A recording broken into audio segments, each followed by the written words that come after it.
Assalamualaikum. Waalaikumsalam Apa kabar? warahmatullahi wabarakatuh. Baik Bapak Fatih. Sekarang lagi berduaan sama teman kecil, Multazam namanya. Biasa dipanggil Boy. Lagi ada di Taman Tebet Eco Park. Sambil ngadem, sambil melepas mumet. Gimana Pak Boy? Mumet apa nih sekarang kita? Iya bingung ya. Jadi kita mulai dari rambut hitam sampai rambut putih nih sekarang. Ya. Berdua ini kembali ketemu lagi ya. Waduh, ini pertemanan panjang namanya Bapak Fatih. Gitu ya. Ya, yang penting silaturahim masih berjalan lah. Mudah-mudahan ke depan silaturahmi ya kan. Ada proyek juga yang digarap gitu. Nah, silaturahim kan sebagai jalan pembuka. Tinggal nanti setelah itu mudah-moga juga bisa ada rezeki atau ada bisnis. Siap. Jadi gimana tuh yang masalah soleh solihun? Itu menarik itu. Ya memang. Gimana Bapak Fatri? Mungkin semua orang hatinya sama dengan soleh solihun yang lebih fokus pada dirinya dibanding dengan orang lain. Cuma kadang-kadang kita dengan bahasa halus mengatakan itu dengan bunga rampai yang berbunga-bunga, tidak saklek begitu. Karena sebetulnya banyak juga orang yang sibuk di luar atau sibuk katakan mikirin orang lain karena dia tidak bisa mikirin diri sendiri. Jadi sebagai pelampiasan. Gitu. Makanya juga dulu ada pepatah, coba lihatlah orang yang sibuk ngurusin orang lain, apakah keluarganya juga rapi, katanya gitu kan. Jadi memang pendapat soleh solihun ya sah-sah aja karena dia fokus pada dirinya sendiri dulu gitu, pada keluarganya. Bahkan dia bilang hanya dengarkan dua orang, yaitu keluarga dan orang yang ngasih duit. Kalau menurut Boy gimana Boy? Jadi gini ya, memang ada orang yang mempraktekkan dia aktif ya, dia aktif untuk memberikan manfaat ke lingkungan, ke banyak orang gitu kan. Tapi saya lihat memang kondisinya berbeda-beda. Ada yang dia bermanfaat, tapi kehidupan pribadinya juga bagus gitu loh. Nah, boleh. Tapi ada yang dia memberikan manfaat, sibuk untuk ngurus masyarakat, tapi kehidupan pribadinya berantakan, ekonominya berantakan gitu. Nah, jadi saya sampai kepada satu kesimpulan bahwa mungkin ada orang yang dianugerahi oleh Allah untuk tugas-tugas besar. Ya. Jadi dia dianugerahi dibekali oleh Allah peralatan yang cukup untuk melaksanakan tugas besar gitu loh. Jadi bukan cuma ngurus keluarga kan tugas kecil kan, tugas sempit lah untuk ngurus keluarga anak. Tapi dia istilahnya mesinnya itu dia punya mesin 5000 cc gitu diberikan sama Allah gitu. Berarti dengan kata lain memang sudah ditakdirkan. Itu dia gitu. Nah, jadi kata kuncinya adalah kita harus pintar-pintar menakar diri kita. Kita nih dikasih sama Allah mesin yang berapa cc. Kalau kita dikasih mesin yang cuma 1000 cc, jangan terlalu sok-sokan mau ngurus masyarakat yang sedemikian gede. Nanti kata orang Betawi, itu kagak ini kagak gitu. Nah gitu Pak Fatih. Sarang ngukurnya gimana ya? Nah ini juga karena ya paling nggak ada clue-cluenya lah gitu kan. Oke, setuju tadi kan kalau kita review bahwa sudah ditakdirkan ada yang fokus pada keluarga dan juga fokus pada lingkungan, tergantung cc tadi mobil kan. Nah kita harus tahu diri kita itu seberapa besar cc-nya itu kan. Nah parameternya itu apa gitu. Salah satu contohnya mungkin kalau dalam benak saya yang dalam waktu singkat spontanitas uang gitu kan. Kalau emang kita apa namanya sebesar itu, dalam arti uang kita banyak, rezeki kita banyak, dan memang kita bisa melakukan lebih. Ya. Karena sisi besar, dalam arti uang besar, kita Ya. bisa membantu orang lain. Ya. Itu spontanitas. Ya. Nggak tahu kalau Boy gimana. Ya memang salah satu tolak ukurnya itu. Oh. Jadi kalau kita memang berhasil, duit banyak, dan kemudian uang banyak itu ternyata dipakai untuk keluarga sendiri masih lebih banyak, masih tersedia banyak sekali, ya sudah. Ya. Itu memang mungkin itu duitnya orang banyak dikasih lewat kita. Oh. Itu salah satu tolak ukurnya. Terus ada lagi tolak ukur yang lain. Kita bisa contoh gini, saya bukannya mau kampanye ya. Ini karena ditanya parameter ya. Contohnya supaya gampang aja, supaya kita punya gambaran.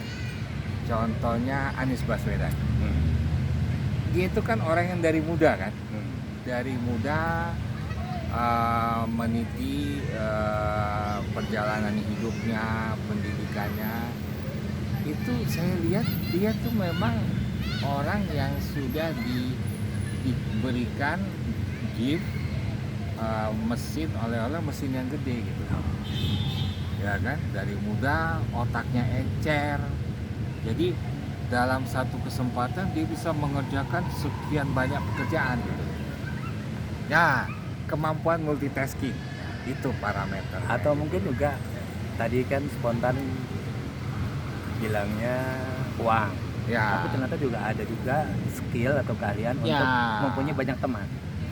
Mempunyai banyak teman dan mempunyai sumber penghasilan yang lebih. Kayak Anies Baswedan itu kan dia karena sekolahnya bagus di luar negeri, sehingga dia punya kemampuan skills yang sebagai profesional kan, yang dihargai oleh orang. Jadi rektor Paramadina, sehingga pada saat yang bersamaan dia bisa membiayai keluarganya, dia bisa meluangkan waktu untuk melakukan sesuatu untuk masyarakat.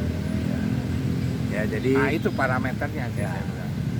jadi kalau dikatakan secara teoritis tadi kan uang, Ya, terus kepintaran, ya, terus punya mudah bergaul katakan ya. kan, gitu kan. Terus ya mungkin Sama passion. passion. Ada orang yang memang senangnya asik sendiri, itu ada. Oh. Dia memang yang penting menikmati hidup gua aja sendirilah untuk. Tapi kan masalahnya kan banyak nih, mungkin Nah, teman kita lah, tapi saya nggak sebut nama.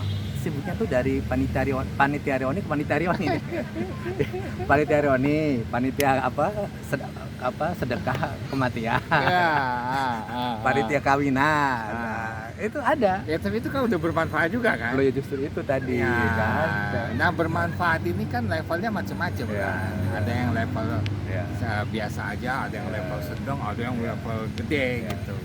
Karena kan dengan aktif dalam arti bergaul ataupun dari satu komunitas lain, itu kan juga kadang bawa rezeki karena kan banyak teman. Itu dia. Apalagi jualannya yang personal selling. Ya, asuransi. Saya nggak nyebut asuransi loh, kemana bilang personal selling, karena bisa juga agent properti. Agent properti juga bisa masalahnya kan. Tapi begitu. gini. Itu paradigma dulu. Oh, salah. Enggak, bukan salah. Jangan sama gitu. Bukan. Itu paradigma dulu di mana marketing itu door to door. Oh. Ya, ketemu orang sebanyak-banyaknya dinawarin kan. Nah, cara ketemu orangnya fisik gitu loh, offline. Nah, dengan masuknya teknologi, orang itu dari rumahnya dia bisa berinteraksi dengan sebanyak-banyaknya orang gitu, dari kamarnya gitu. Tapi kan nggak kenal. Nah, ya makanya kan ada Tokopedia, marketplace kan, itu kan orang yang nggak kenal, Iya. gitu Nggak, loh. tadi contohnya adalah kalau ada yang aktif panitia reuni dan segala macam kan dia jadi banyak kenal. Betul. Dia Itu bisa menjual sesuatu dari situ. itu jadi dua-duanya sama benernya. Ya, itu Yang cara offline-nya juga begitu, cara kuno. bagus, yang Ya. online-nya bagus. Tinggal kita punya kemampuan di mana. ya. Gitu loh. Jadi dengan hadirnya teknologi, saya lihat orang yang tadinya pemalu, ternyata dia bisa jadi seorang marketing yang luar biasa. Ya.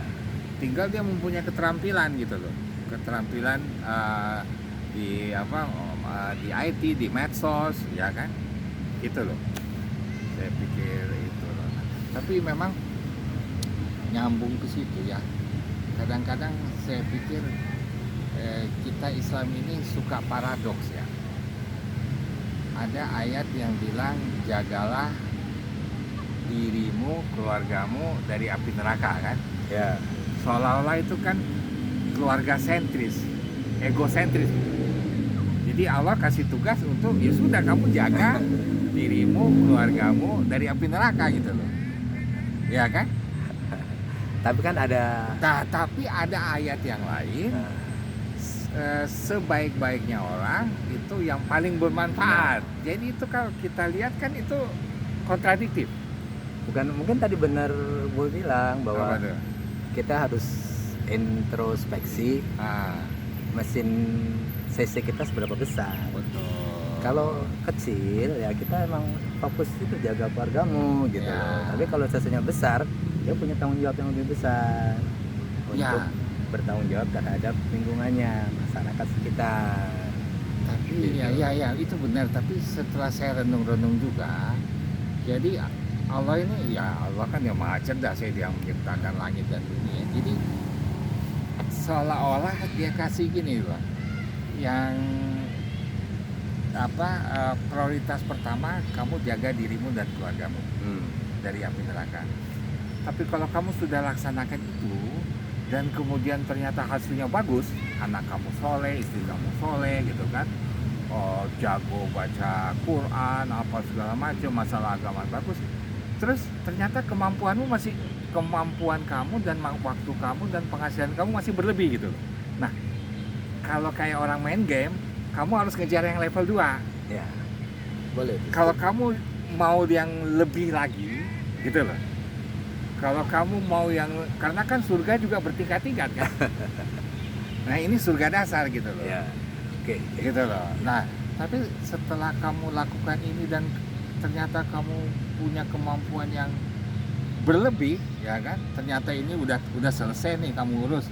Keluarga kamu bagus, istri kamu soleh, anak kamu hafal 30 juz, adabnya baik, akhlaknya baik. Ternyata waktu kamu masih berlebih. Uang kamu juga masih berlebih. Nah, kayak orang main game, next level 2. Jangan puas level 1, disediakan ayat. Kalau yang suka tantangan, balik lagi passion. Ada orang udah gue gini aja lah, udah cukup kan, tugas pertama udah selesai kan gitu. ya tadi Tinggal- parameternya passion itu salah Iya, satunya. Udah tinggal- jelas dah. tinggal nunggu dipanggil aja kan. Ya. Itu kan tugas pertama udah kelar, ya kan.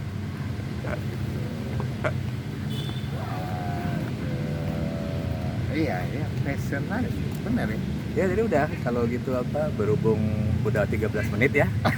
Kita nggak boleh 15 Kalau karena gitu, udah nggak boleh. kelamaan nanti orang Bukannya YouTube semakin lama Enggak. orang bosan ya. orang bosan. Pusat kuota. Bukan nanti ada Ada. part Oh, 2, part 3. sayang materi ya. Sayang materi. Kita susah juga nyari materi. Jadi Oke. gimana penutupnya nih? Penutup gimana tadi? CC apalagi ya? Penutup. Ayo closing, penutup gimana? Closing statement. Iya yang tadi parameternya apa orang itu diulang lagi Ya, supaya closing statementnya benang merahnya sih kita harus bisa mengukur diri kita, udah Ya. itu intinya lah. Ya. Jangan sampai kita ini diciptakan diberikan kemampuan jadi petinju kelas 10, kita mau turun di kelas berat. Udah itu aja deh. Oke. Cukup sekian dulu. Ya, siap. Nanti kita sambung pada bab berikutnya dan semoga ada manfaatnya. Assalamualaikum. Assalamualaikum warahmatullahi wabarakatuh.